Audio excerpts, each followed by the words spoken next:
शहर में bus stand नहीं है, मतलब फिर पानी जब लगे तो वो कितने घंटे में वो फिर से अपने रास्ते पर चला। 5 साल में जो मेरी कमाई होगी 18 लाख। तो ये भी कहती है कि चुनाव के समय वैसे वादे सभी करते हैं लेकिन चुनाव के चोर बोल रहे हैं। और मधुबनी में अतिक्रमण की भी समस्या अत्यधिक है। कुछ दिन पहले पता होगा कि एक पोस्टमार्टम के लिए 11,000 रुपया मांग किया जा रहा है। ऐसा कब होगा कि गुड़गांव वाला बोलेगा कि भैया जा रहे हैं नौकरी करने मधुबनी, कि मधुबनी ट्रांसफॉर्म हो जाए और वो ग्लोरी जो जानकी जी के ज़माने का था। लोग भी बड़े तगड़े हैं, बिजनेस करना जानते हैं कि अगर हम इसको पावरफुल हाउस बनाते हैं तो मधुबनी तो कहाँ देखे हाथ पकड़ने वाला कोई सिटी नहीं रहेगा। मैं बता रहा हूँ आपको।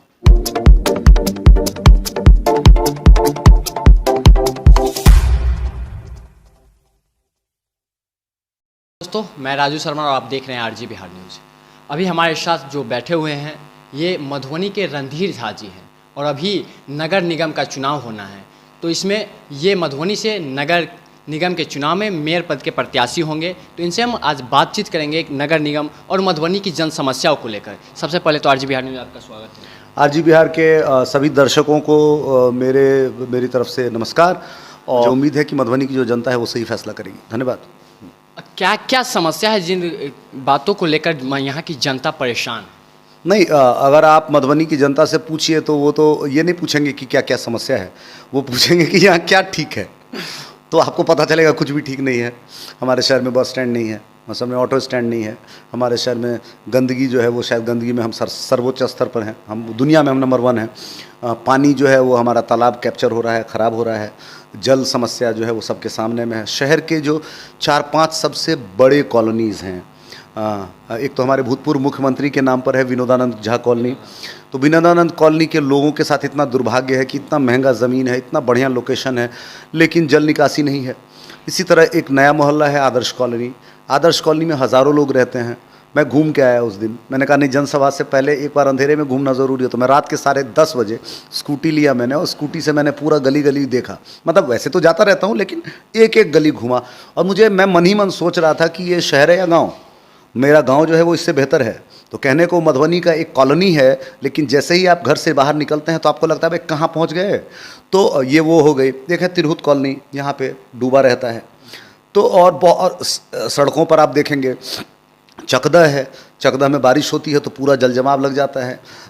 तो है कि मतलब पानी लगना बड़ी बात नहीं है, कहीं भी बारिश होगी तो पानी तो लग जाएगा, लेकिन फिर पानी जब लगे तो वो कितने घंटे में वो फिर से अपने रास्ते पर चला जाए और लोग फिर चलने फिरने का काम हो जाए। तो वो जब हम देखते हैं तो हमारा कोई व्यवस्था नहीं है। हो सकता है 4 दिन तक पानी आपके घर में रहे, हो सकता है 5 दिन तक सड़क पर रहे। जब भी ठीक करने की बात होगी तो कॉस्मेटिक काम होगा। कॉस्मेटिक काम समझते हैं ना, लिपस्टिक लगाना, कान में पहन लेना, थोड़ा सुंदर हो जाना, तो वैसे करके ऐसे करके नाला बना देगा, ऐसे जेसीबी लेके आ जाएगा, कालीन ठीक ठाक कर दिया। हाँ, मतलब वही है कि वो चिप्पी पॉलिटिक्स में जो कहता हूँ, कपड़ा फट गया तो चिप्पी साट लीजिए। तो चिप्पी पॉलिटिक्स करने में यहाँ के जो लोग हैं बहुत माहिर है। पैसा भी उसी में बनता है, ठेकेदारी उसी में होती है, डीपीआर उसी में बनता है। आप कह रहे हैं पैसा उसी में बनता है, तो एक मेरा सवाल रहेगा कि मेयर बनने के बाद आप कितना कमा लीजिएगा 5 साल में? मेयर की जो तनख्वाह है वो शायद 30,000 है, और अगर 12 महीने में करिए तो 36, 3,60,000, और 3,60,000 को अगर 5 साल में गुना करते हैं तो 18 लाख। तो 5 साल में जो मेरी कमाई होगी 18 लाख। वो 18 लाख मेरी क्या कमाई होगी भैया? मैं 9 बजे से लेकर 6 बजे तक, मैं कॉर्पोरेट में काम करने वाला 15-16 साल तक आदमी हूँ। तो मैं 9 to 6 काम करने वाला व्यक्ति रहा हूँ। तो मैं 9 बजे से 6 बजे तक जो काम करूँगा उसमें मुझे लगता है कम देती है तनख्वाह, तो 30,000 वो तनख्वाह देगी। तो मेरी जो कमाई होगी वो 5 साल बाद जब आप मुझसे मिलेंगे तो यहीं मिलेंगे, इसी चप्पल पैंट शर्ट इसी में मिलेगी। मेरा कोई ज़मीन नहीं होगा। मेरा कार है जो मैंने खुद ख़रीदा 2011 मॉडल का, तो मेरे दरवाजे पर लगा है। मधुबनी में ऐसी सड़क नहीं है कि मैं चला पाता हूँ। तो आप 5 साल बाद भी मुझे मिलेंगे तो मेरा वही कार होगा। अगर हो सकता है मैंने लिया होगा तो इंस्टॉलमेंट पे कुछ करके लूँगा। 5 साल में 18 लाख रुपया आता है इनकम जी। लेकिन चुनाव के समय देखा जाता है कि प्रतिनिधि जो होते हैं वो उससे भी ज़्यादा अत्यधिक खर्च कर देते हैं। नहीं, बड़ा स्पष्ट इक्वेशन है। हर किसी, आपका एक बजट होता है। मधुबनी नगर निगम का एक बजट है। बजट के 2 स्रोत हैं, एक है आंतरिक आय और एक है सरकार का आय। आंतरिक आय जितना भी हो, 10 करोड़ हो, 12 करोड़ हो, 15 करोड़ हो, बंदरबाट होता है, लूट होता है, किसी को पता ही नहीं आंतरिक खर्चा कहाँ हो रहा है। देखिए लोकतंत्र में का जो मालिक है वो है जनता।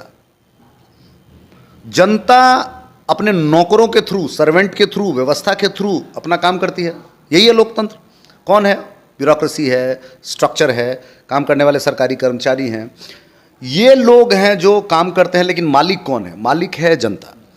दुर्भाग्य ऐसा है कि मधुबनी नगर निगम के जो मालिक हैं, मधुबनी की जनता, उनको मालूम ही नहीं है कि मधुबनी में का कितना रेवेन्यू है, कहाँ पैसा खर्चा करता है। वार्ड कमिश्नर लोग, पॉलिटिकल पार्टी के लोग, समाज सेवी लोग, राजनीतिक बिजनेस में जो लोग हैं वो लोग उलूल जुलूल बताते रहते हैं, कुछ ज्ञान देते रहते हैं, पढ़ाते रहते हैं, तो पब्लिक कंफ्यूज रहती है। तो मेरा जो उद्देश्य है वो ये है कि जो इंस्टीट्यूशन है व्यवस्था ठीक करे, अगर वो व्यक्ति अच्छा है तो जो इंस्टीट्यूशन है वो ट्रांसपेरेंट नहीं है, पारदर्शी नहीं है, लोगों को मालूम ही नहीं है कि पैसे आते कहाँ हैं और जाते कहाँ हैं। तो ये मेरा प्रथम महीना में मैं कर दूंगा, चाहे सूचना तकनीकी का इस्तेमाल हो, वेबसाइट हो, ये सब का। सूचना तकनीकी की बात जहाँ तक आपने किया, तो सोशल मीडिया चलाने वाले लोग जानते हैं कि सूचना तंत्र, लेकिन जो गरीब तबके के लोग हैं, घर में रहने वाले लोग हैं, जो पढ़े लिखे नहीं, वो कैसे जानेंगे? देखिए, जैसे ही व्यवस्था ट्रांसपेरेंट होती है और ट्रांसपेरेंट सबके लिए होती है, अब वो है अलग बात है कि कुछ लोग नहीं पढ़ सकते, नहीं जान सकते, लेकिन ट्रांसपेरेंट तो है। अब जब ट्रांसपेरेंसी होगी तो उसमें स्वतः ईमानदारी आ जाती है, क्योंकि उसमें बेईमानी करने की गुंजाइश कम हो जाती है। और व्यवस्था जैसे ही ईमानदार होता है तो गरीबों का जो डिलीवरी पॉइंट है वो ठीक हो जाएगा। घर है, आवास योजना सही समय पे मिलेगा, शौचालय घूस नहीं कटेगा, समझ रहे हैं, नाला बनना है तो योजना के तहत बनेगा, लोगों को पता लग जाएगा। तो अगर मान लीजिए जनता तो ये भी कहती है कि चुनाव के समय में ऐसे वादे सभी करते हैं, लेकिन चुनाव के बाद मुकर जाते हैं। देखिए, चुनाव के समय में वादे तो करते ही हैं, लेकिन चुनाव के समय में एक ब्लूप्रिंट तो बताना पड़ेगा कि जनता क्यों वोट करती है। जनता बिल्कुल सही करती है। और एक बात और बता दूं, मैं भी जनता ही हूँ, आज तक मैं वोट ही देता आया हूँ, और मैं भी उसी शिकायत करने वाले ग्रुप में से हूँ कि लोग आके वादा करके चले जाते हैं और करते नहीं हैं। तो वो सब फ्रस्ट्रेशन देखने के बाद ही मैंने ये फैसला किया कि क्योंकि इस बार पब्लिक मेयर चुनेगी तो चलो हम अपनी बात रखते हैं। 5-7 साल से मैं अपने शहर में काम कर रहा हूँ, शिक्षा के क्षेत्र में, समाज के अन्य क्षेत्रों में, लोग जानते हैं। तो कहते हैं कि चलिए मैं नहीं कर दूंगा, मैं हनुमान जी नहीं हूँ। बहुत लोग कहते हैं मैं ये कर दूंगा, मैं बकरी बन जाते हैं, इतना मैं करते हैं कि बकरी बन जाए, बकरी की तरह बोलने लगते हैं। मैं नहीं करूँगा। मेरा काम है कि जो इंस्टीट्यूशन है, जो संस्था है नगर निगम, उसको मजबूत करना। तो इंस्टीट्यूशन अगर मजबूत हो जाती है, कंपनी अगर मजबूत है तब ना प्रॉफिट देगी आपको, वो बात है। अब कंपनी का सीईओ को बहुत मजबूत कर दीजिए, कंपनी को कमजोर कर दीजिए तो सब शेयर होल्डर का भट्टा बैठ जाएगा। तो एग्जैक्टली वही बात है। तो सीईओ बहुत मजबूत हो जाए, मेयर मजबूत हो जाए, वो ज़रूरी नहीं है। एज अ होल इंस्टीट्यूशन एक प्रोसेस में काम करे, निश्चित लक्ष्य के लिए काम करे, उस लक्ष्य को वापस आके देखे, इवेल्युएट करे कि हमने कितना अचीव किया, कितना नहीं किया। तो व्यवस्था अगर ठीक से काम करना शुरू कर देगी तो हमारे पास कोई चीज़ की कमी नहीं है। ईश्वर ने मधुबनी को, मिथिला की हृदय स्थली को सब कुछ दिया है कि इसको एक विकसित शहर होने से कोई नहीं रोक सकता है। इसको जो चीज़ रोक रही है वो है पॉलिटिकल लॉबी, चोर बेईमान राजनेता और ब्यूरोक्रेसी की मिली सहभागिता। आप उसको ब्रेक करना। आप नेता को चोर बोल रहे हैं? नहीं, और व्यवस्था चलाने वाले जो लोग हैं, अब चोर तो है ही ना भाई। चोर आप भी किसी ना किसी पार्टी से जुड़े हुए हैं। आप वो तो दिख जाएगा।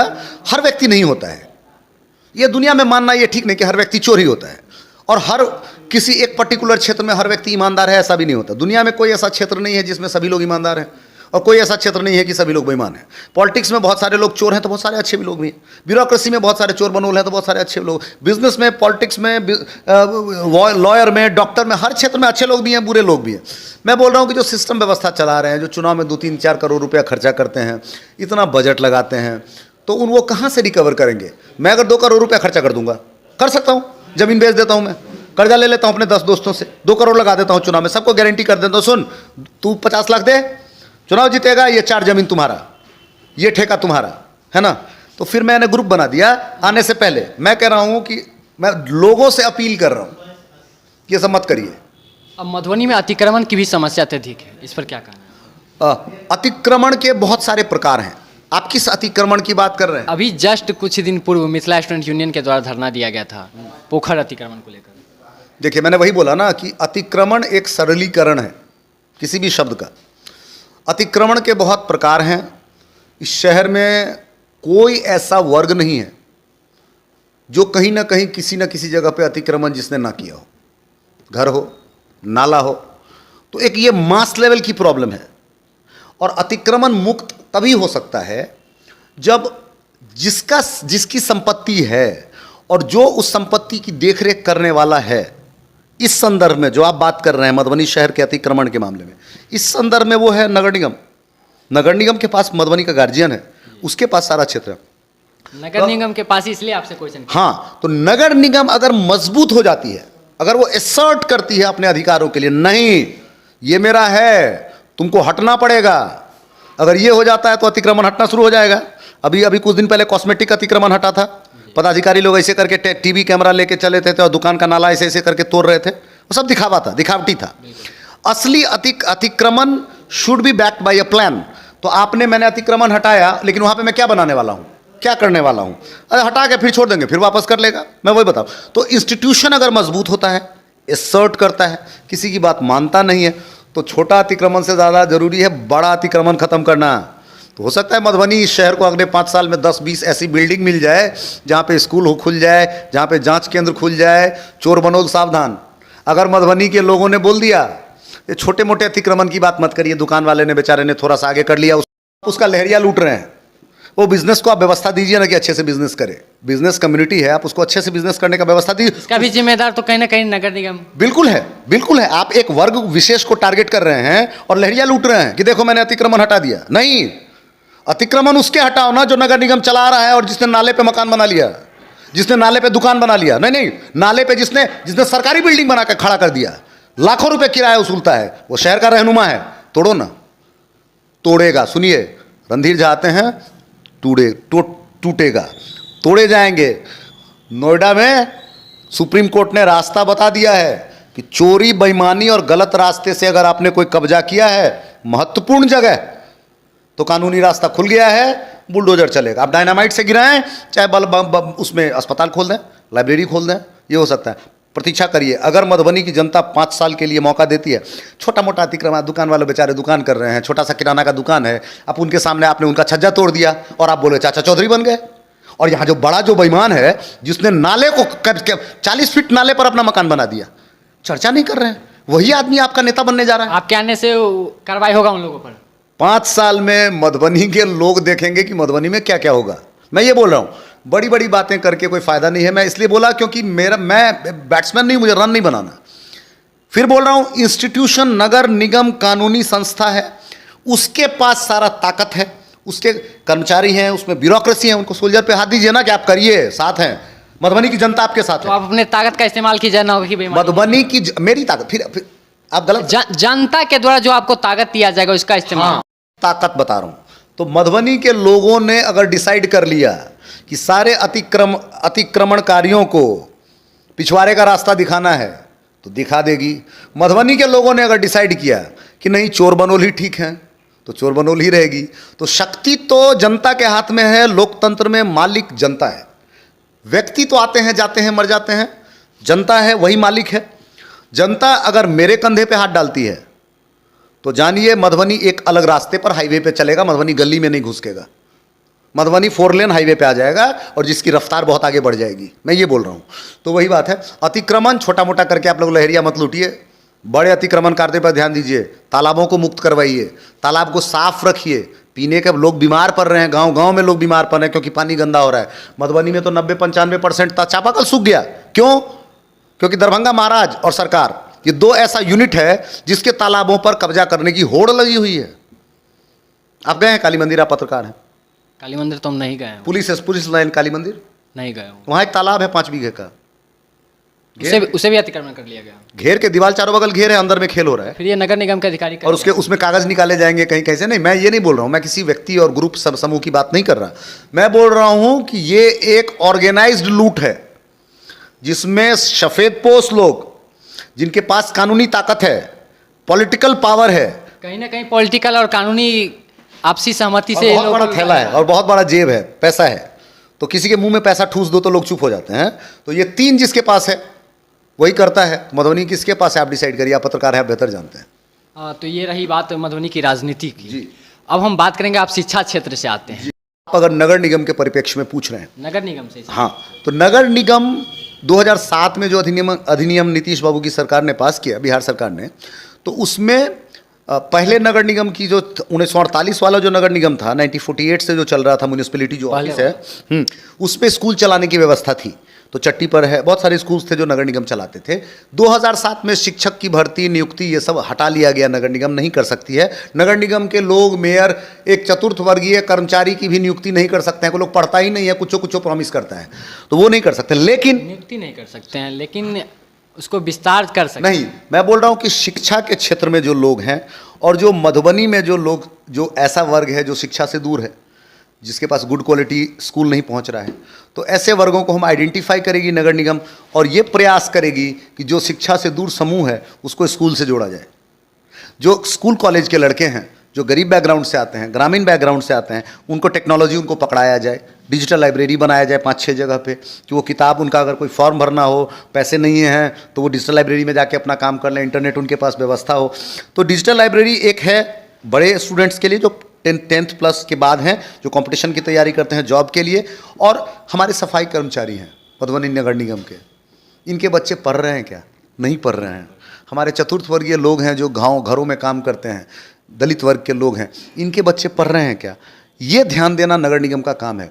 इनको हम स्कॉलरशिप के माध्यम से कैसे फंड करें, कैसे पढ़ाई की व्यवस्था करें, तो ये प्लान हम करेंगे। हो सकता है 100-200 या 500 बच्चों को प्रतिवर्ष स्कूल फीस नगर निगम देना शुरू करे मेरे कार्यकाल में, कि हम पढ़ाना शुरू करें। तो बच्चों को फीस मिलेगा ना, मैं मुझसे नहीं मिलेगा, नगर निगम स्पॉन्सर करेगी। तो मैं बोल रहा था कि गरीब बच्चों को, जिनके माँ बाप चतुर्थ वर्ग में हैं, बहुत डेली खाने पीने में स्ट्रगल करते हैं, उनके बच्चों की पढ़ाई की व्यवस्था का हम वादा करते हैं। संख्या में नहीं जानता हूँ, 100 बच्चे प्रति साल, 200 बच्चे प्रति साल या 500 बच्चे प्रति साल। और जो बड़े बच्चे हैं 10th पास के से ऊपर जो हैं, उनके लिए हम शहर के प्रमुख स्थानों पर डिजिटल लाइब्रेरी करेंगे, और जो एग्जिस्टिंग लाइब्रेरी है जहाँ जहाँ, हम उसको इंफ्रास्ट्रक्चर सपोर्ट देंगे। मधुबनी लाइब्रेरी है एक, मधुबनी लाइब्रेरी को हम तकनीकी रूप से उन्नत बनाने में मधुबनी नगर निगम उनको फंड करेगी। तो हम जो अपने संसाधन से जो हम उन्नत करने के लिए एक कल्चर क्रिएट कर सकते हैं, वो हम कल्चर क्रिएट करेंगे। हम स्टडी सेंटर खोल सकते हैं जहाँ पे बच्चे लाइब्रेरी की तरह आके चुपचाप पढ़ने का माहौल हो, पढ़ पाएँ, रोशनी हो, टेबल हो, कुर्सी हो, पढ़ पाएँ, कंपटीशन की तैयारी कर पाएँ। तो कुछ आइडियाज़ हैं जो एजुकेशन के सेक्टर में यूथ के लिए मैं करना चाहता हूँ, जो करके रहूँगा। लेकिन अभी एक मेरे आइडियाज़ हैं, अभी तो जीतना बाकी है, लोगों का समर्थन बाकी है, और जो एक्सपर्ट लोग हैं उनके साथ और राय मशवरा करके। आइडिया ये है कि नगर निकाय नगर के हर वर्ग के लोगों की ज़रूरतों का ध्यान रखे, ये काम करना है। एक और सवाल है आपसे, मधुबनी नगर निगम एक अस्पताल है, सदर अस्पताल, हाँ। उसकी व्यवस्था दिन प्रतिदिन लचर होती जा रही है, इस संबंध में क्या करेंगे? कुछ दिन पहले पता होगा कि एक पोस्टमार्टम के लिए 11,000 रुपया मांग किया जा रहा था। नहीं, सही बात है, सुनिए ना, मैं बता रहा हूँ। जो अस्पताल है ये स्वास्थ्य मंत्रालय बिहार सरकार के अंतर्गत आता है। इसमें नगर निगम की जो भूमिका है वो बहुत ही नगण्य है, वो साफ सफाई तक सीमित है।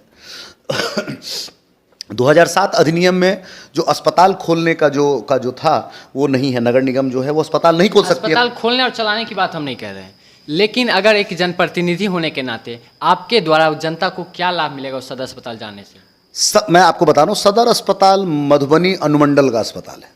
मधुबनी नगर क्षेत्र के बाहर के भी जो पूरे अनुमंडल में जो लोग आते हैं वो हर आदमी का अस्पताल है।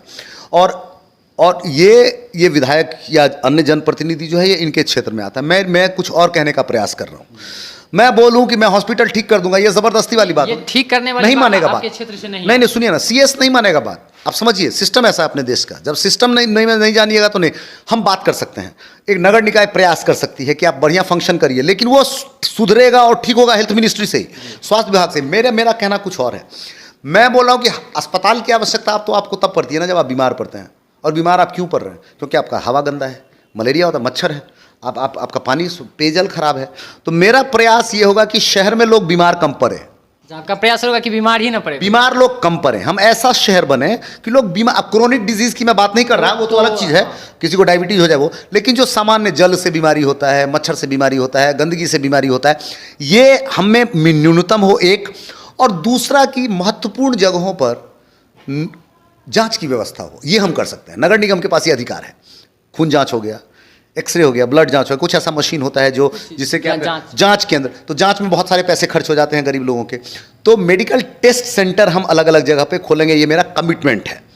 मेडिकल जांच केंद्र ये हर उन लोगों के लिए जो बहुत ज़्यादा एक्सपेंसिव हॉस्पिटल नहीं अफोर्ड कर सकते हैं, उनके लिए। और तीसरा सबसे महत्वपूर्ण, जो हमारे कर्मी हैं, जो चतुर्थ वर्गीय सफाई कर्मचारी लोग हैं नगर निगम के, जो सबसे इग्नोर ग्रुप है, जिस पर शहर की जिम्मेदारी है साफ सफाई की, वो तो बिल्कुल वल्नरेबल है, उसका कोई देखने वाला नहीं है। तनख्वाह काट लेते हैं, उसका तनख्वाह से 40 आदमी को सैलरी देते हैं, 20 आदमी का नकली फर्जी बिल के बना के पास करते हैं। उनका क्या? मनरेगा में जो प्रतिदिन मजदूरी है उससे भी कम पैसा दिया जाता है उनको। हाँ, मनरेगा में पैसा कम दिया जाता है, उसके अकाउंट से पैसा ले लिया जाता है। भारत के लेबर मिनिस्ट्री के हिसाब से जो न्यूनतम मजदूरी दर है उससे भी कम पैसे मिलते हैं मधुबनी के नगर पालिका में काम करने वाले सफाई कर्मचारी को।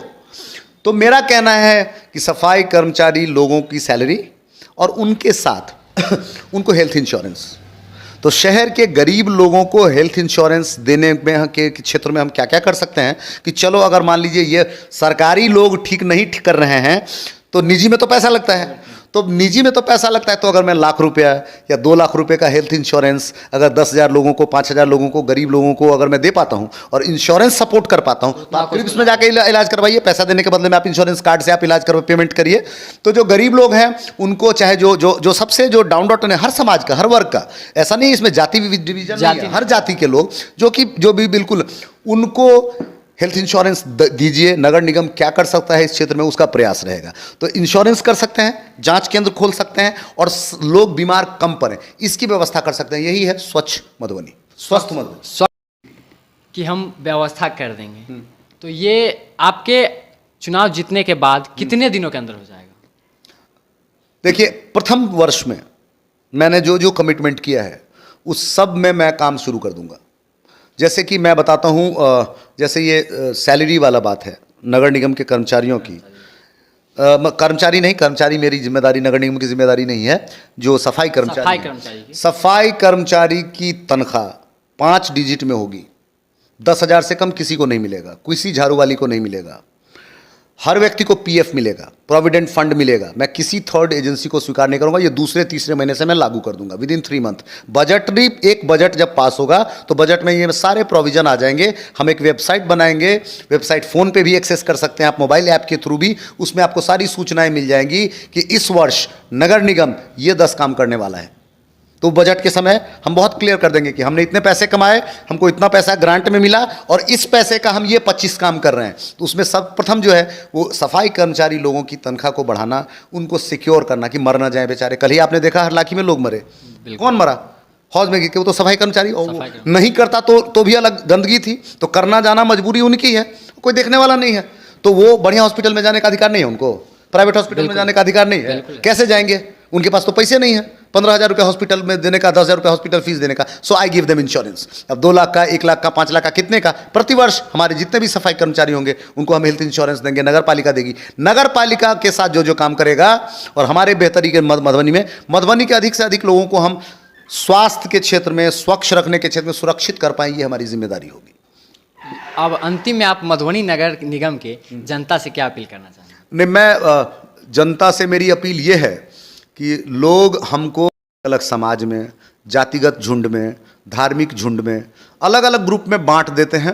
और बांटने का फ़ायदा ये होता है क्योंकि जीतने के लिए सबका वोट नहीं चाहिए। 30%, 31%, 32% ये टारगेट लेके समीकरण लगा के चलते हैं।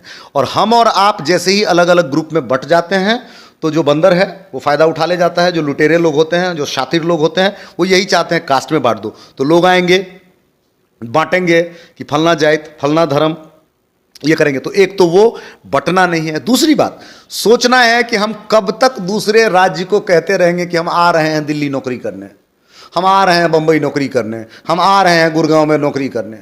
ऐसा कब होगा कि गुड़गांव वाला बोलेगा कि भैया जा रहे हैं नौकरी करने मधुबनी?